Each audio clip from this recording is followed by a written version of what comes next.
প্রথম যে বিষয়টা আমি আপনাদের দৃষ্টি আকর্ষণ করতে চাই যে আল্লাহ রাব্বুল আলামিন আপনাদেরকে এই সমাজের বোঝা হিসেবে সৃষ্টি করেন নাই।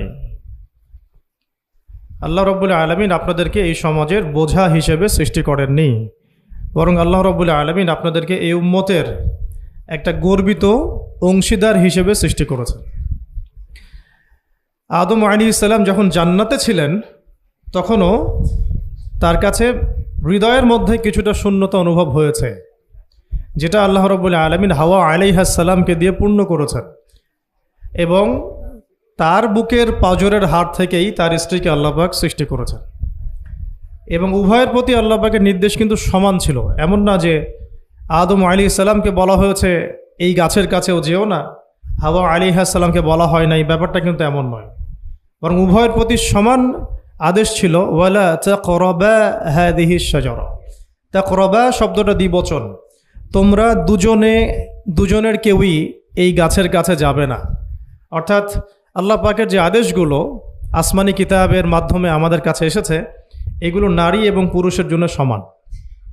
ক্ষেত্র বিশেষে কিছু কিছু সূরতে আমলের, চলাফেরার, উসুলের কিছু পার্থক্য আছে, কিন্তু আমভাবে প্রত্যেকটা নসিহত এবং আদেশ কিন্তু নারী পুরুষ সবার জন্য সমান।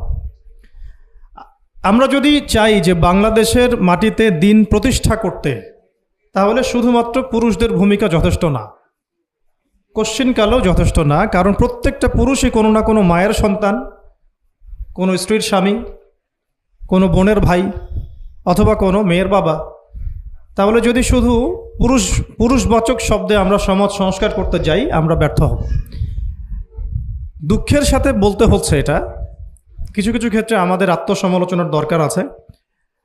আমরা পুরুষদের মধ্যে যে পরিমাণ মেহনত করছি এবং করার পরিকল্পনা করছি, তার 50% আমরা মেয়েদেরকে নিয়ে ফিকির করছি না।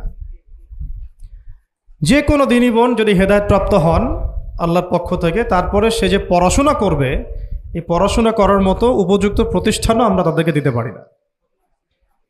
নিরাপত্তা, পর্দা এবং সহজলভ্যতা, যে সহজেই সে জ্ঞান শিখবে নিরাপত্তার সাথে, পর্দার সাথে, বাসার কাছাকাছি, মাহরামদেরকে সাথে নিয়ে, এমন পরিবেশ কিন্তু হাজারে একটা মেয়েও পাচ্ছে বলে আমার মনে হয় না। তো এই অবস্থা চলতে থাকলে আমরা ইসমাইল আলাইহিস সালামদেরকে জন্ম দিতে পারবো না। যদি প্রত্যেকটা পরিবারের কর্তা ইব্রাহিম না হন এবং মায়েরা হাজরা আলাইহিস সালাম এবং সারা আলাইহিস সালামের মতো না হন, তাহলে তো ইসমাইলি প্রজন্ম আমরা জন্ম দিতে পারবো না।